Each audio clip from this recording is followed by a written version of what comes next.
Hello hi, எப்படி இருக்கீங்க? நான் உங்கள் பைட்டர் தமிழ் சேனல் வந்து டெல்லி பேசுகிறேன். இன்றைக்கி ஒரு சூப்பரான விஷயம் தான் பார்க்க போகிறோம். இது முழுக்க முழுக்க ஒரு மெக்கானிக்கை பார்க்க வேண்டிய விஷயம் அது. ப்ளஸ் வியூவர்ஸ் நீங்களும் பாருங்கள். ஏன்னா உங்கள் வண்டியில் இந்த மாதிரி பிரச்சனை இருந்தால் கண்டிப்பாக நீங்களும் இந்த ப்ராப்ளத்தை ஈஸியாக அட்டன் பண்ணலாம். நிறைய பேர் என்ன பண்ணுறாங்கன்னா, வண்டி ஆக்சிடென்ட் ரேஸ் ஆச்சுனாவே, நான் நிறைய வாட்டி காமிச்சிருப்பேன், நிறைய வீடியோவில் காமிச்சிருப்பேன் உங்களுக்கு. ஒரு ஆக்சிடென்ட் ரேஸ் ஆச்சுனாவே ஆக்சிடென்ட் கிரிப்பில் இருக்கிற நெட் எடுத்து போட்டு இது மாதிரி பண்ணாங்க.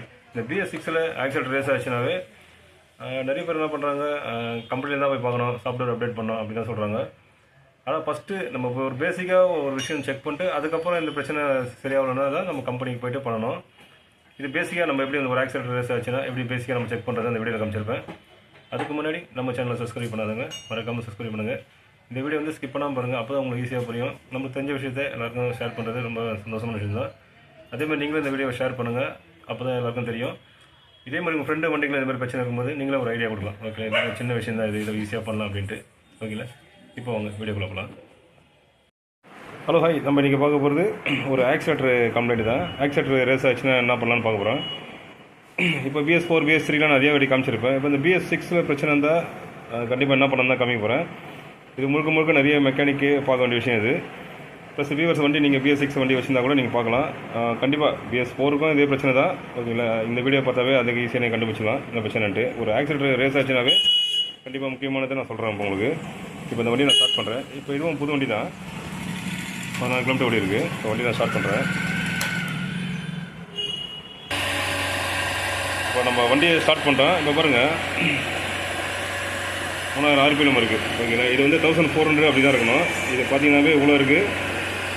இதுக்கு நம்ம சொல்யூஷன் தான் பண்ணுறோம் மெக்கானிக்கு. கண்டிப்பாக இந்த மாதிரி பிரச்சனை வந்தால் கண்டிப்பாக நீங்கள் கம்பெனி தான் பார்க்கணும், நம்ம பார்க்க முடியாது அப்படின்னு சொல்கிறோம். ஆனால் இது சிம்பிளாகவும் பார்க்கலாம். ஓகேங்களா, இது கம்பெனி அனுப்புறதால முதல்ல என்ன பிரச்சனை நம்ம முதல்ல பார்க்கணும், அதுக்கப்புறம் தான் இதை ரெடி பண்ணி ஈஸியாக அனுப்பலாம். இப்போ என்ன பண்ணணும்னு பாருங்கள். நீங்கள் ஃபஸ்ட்டு நம்ம பார்க்குறது இந்த ஆக்சிலேட்டர் ப்ளே பாருங்கள். சுத்தமாக இந்த ஆக்சிலேட்டர் ப்ளேவே இல்லை. அப்படி நம்ம கீழே வந்தீங்கன்னாவே இதில் பார்த்தீங்கன்னாவே உங்களுக்கு கார்பரேட்டர் வராது, த்ராட்டல் பாடி தான். இந்த த்ராட்டல் பாடி பற்றி நான் ஏற்கனவே சொல்லியிருக்கேன், இப்போ திரும்பியும் சொல்கிறேன் உங்களுக்கு.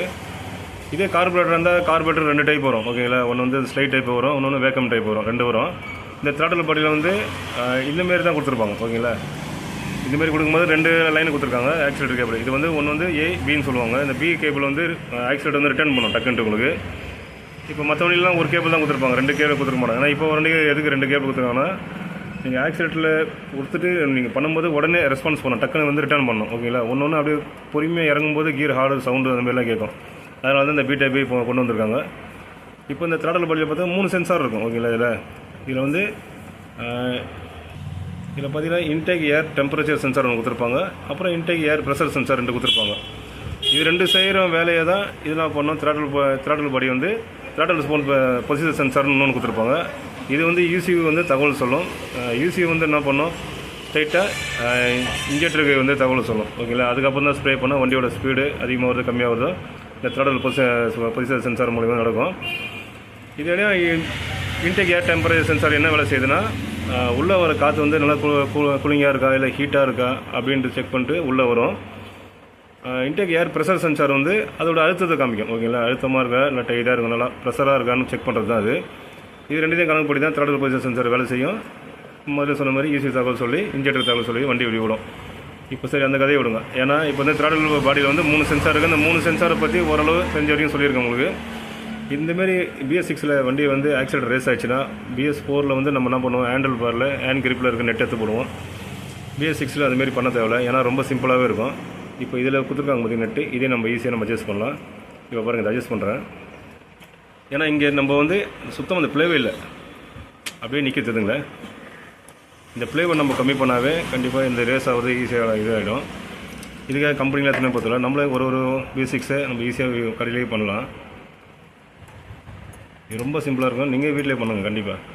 உங்கள் வண்டியில் வந்து மார்னிங் டைமில் ரேஸ் ஆச்சுனாவே கொஞ்சம் ஹீட் ஆச்சுன்னா ரேஸு கம்மியாகிடணும். ஓகேங்களா, ஏன்னா அது BS6 வந்து நார்மலாக வர்றது. கண்டினியூ எப்பவும் ரேஸ்லேயே இருக்க வண்டின்னு சொன்னால் ஃபஸ்ட்டு நீங்கள் இதை தான் செக் பண்ணணும், கேபிள் செக் பண்ணணும். ஓகேங்களா, கேபிள் ப்ளே அட்ஜஸ்ட் பண்ணுறதுக்கு கண்டிப்பாக த்ராட்டல் பாடியில் இந்தமாரி இடத்துல தான் நம்ம அட்ஜஸ்ட் பண்ண முடியும், வேறு எங்கேயுமே அட்ஜஸ்ட் பண்ணக்கூடாது. நம்ம இந்த கேபிள் வந்து ஃப்ரீ ப்ளே இப்போலாம் 0 தான், இப்போலாம் ஃப்ரீ ப்ளேன்றது 0 தான் பண்ணிட்டாங்க. ஃபஸ்ட்டில் வந்து 2, 3 அப்படின்றது. இப்போ வந்து BS6க்குலாம் 0 பண்ணிட்டாங்க. ஏன்னா வண்டியில் ரன்னிங்கில் ஆஃப் ஆகுது. ஓகேங்களா, அதெல்லாம் 0 ப்ளே தான் வச்சுருக்காங்க. ஓகேங்களா. இப்போ பாருங்கள் எவ்வளோ பிளேயர் இருக்குது. இப்போ பார்த்தாலே தெரியும் உங்களுக்கு. ரிட்டர்ன் கேபிள் டைட்டாக தான் இருக்கணும். ஓகேவா. இப்போ நீங்கள் கேட்கலாம் பழைய வண்டிகள்லாம் இந்த ரிட்டர்ன் கேபிள்லாம் கிடையாதுன்ட்டு. அட்வான்ஸ் நிறைய அப்படியே ஆயினே இருக்குது. வேறு ஒன்றும் இல்லை. ஒரு அப்டேட்டாக வந்துனே இருக்கும்போது இந்த ரிட்டர்ன் கேபிள்லாம் கொடுத்துருக்காங்க. இப்போ பார்த்தீங்கன்னா ஓல்டில் கரிஷ்மா கரிஷ்மாலாம் ஏபி 2 கேபிள் கொடுத்துருப்பாங்க. இப்போ வரேன்ல BS6 மேக்ஸிமம் இந்தமாதிரி 150cc போல் கண்டிப்பாக டபுள் கேபிள் கொடுக்குறாங்க. ரிட்டன் நல்லா உங்களுக்கு இருக்கும். வேறு ஒன்றும் கிடையாது. கேபிள் நீங்கள் ஆக்சிடென்ட் கொடுத்து நீங்கள் கையை எடுத்தாவே பட்டுன்னு உடனே ரெஸ்பான்ஸ் பண்ணும் உங்களுக்கு ரிட்டன். அதுக்காக தான். ஓகே, இப்போ இந்தமாதிரி அட்ஜஸ்ட் பண்ணுறோம். ஓகே, இதுமாதிரி ஃப்ரீயாக இருக்கணும். இதுவும் கொஞ்சம் ஃப்ரீயாக தான் இருக்கணும். ரொம்ப ஓவர் டைட்டாக தான் இருக்கக்கூடாது. ஓகேங்களா. ஓகே, இப்போ நான் வண்டி ஸ்டார்ட் பண்ணி காமிக்கிறேன். கீப் பண்ணு. ஓகேவா. டெஸ்ட் பண்ணேன். இப்போ நீங்களே பார்த்துருப்பீங்க ஆக்சிடென்ட் கொடுக்கும்போது இந்த ரிட்டர்ன் கேபிள் டக்குன்னு ரிட்டர்ன் ஆகிடுது. அதுதான் ஒரு த்ராட்டல் பாடியில் வந்து இந்த 3 சென்சார் இருக்குது. நிறைய பேருக்கு தெரியும். இப்போ தெரியாதவங்க கண்டிப்பாக இதை பார்க்கலாம். பார்த்துட்டு இந்த த்ராட்டல் பாடி என்ன வேலை செய்யுதுன்னு இப்போ காமிச்சிருப்பேன் உங்களுக்கு. என்ன விஷயம் பண்ணுறதுன்னு சொல்லியிருப்பேன் உங்களுக்கு. ஓகேங்களா. நீங்களே இந்தமாரி ஆக்சிடென்ட் வந்து ஒரு BS6 இதுமாரி ஆச்சுன்னா கண்டிப்பாக இந்தமாரி விஷயம் தான் பண்ணோம். எடுத்தவொடனே நம்ம கம்பெனிக்கு போகிறது இது இல்லைன்னா நம்ம வீட்டிலே பண்ணுறதுக்கு இந்தமாரி ஈஸி தான். அதேமாதிரி மெக்கானிக்கை பார்க்குறதா இருந்தால் கண்டிப்பாக இதை பாருங்கள். ஒரு BS6 வண்டி வந்துச்சுனாவே ஒரு ஆக்சிடென்ட் கம்ப்ளைண்ட் வந்துச்சுனாவே ரேஸ் ஆகுதுன்னு சொன்னாவே நிறைய பேர் ரேஸ் ஆகுதுனாவே டக்குன்னு இது அது அப்டேட் தான் பண்ணணும் அப்படின்றாங்க. கண்டிப்பாக நீங்கள் இந்த மாரி விஷயம்லாம் அப்டேட்டே பண்ண தேவையில்ல. ஆக்சிடென்ட் கேபிள் ப்ளஸ் இந்த சைட்லாம் கரெக்டாக இருக்கும் செக் பண்ணாவே போகிறோம். வேறு எந்த பிரச்சனையும் இல்லை. இப்போ நம்ம மறுபடியும் ஸ்டார்ட் பண்ணல. நம்ம RPM செக் பண்ணலாம் பாருங்கள். நான் கீ போடுறேன். மறுபடியும் ஸ்டார்ட் பண்ணுறேன்.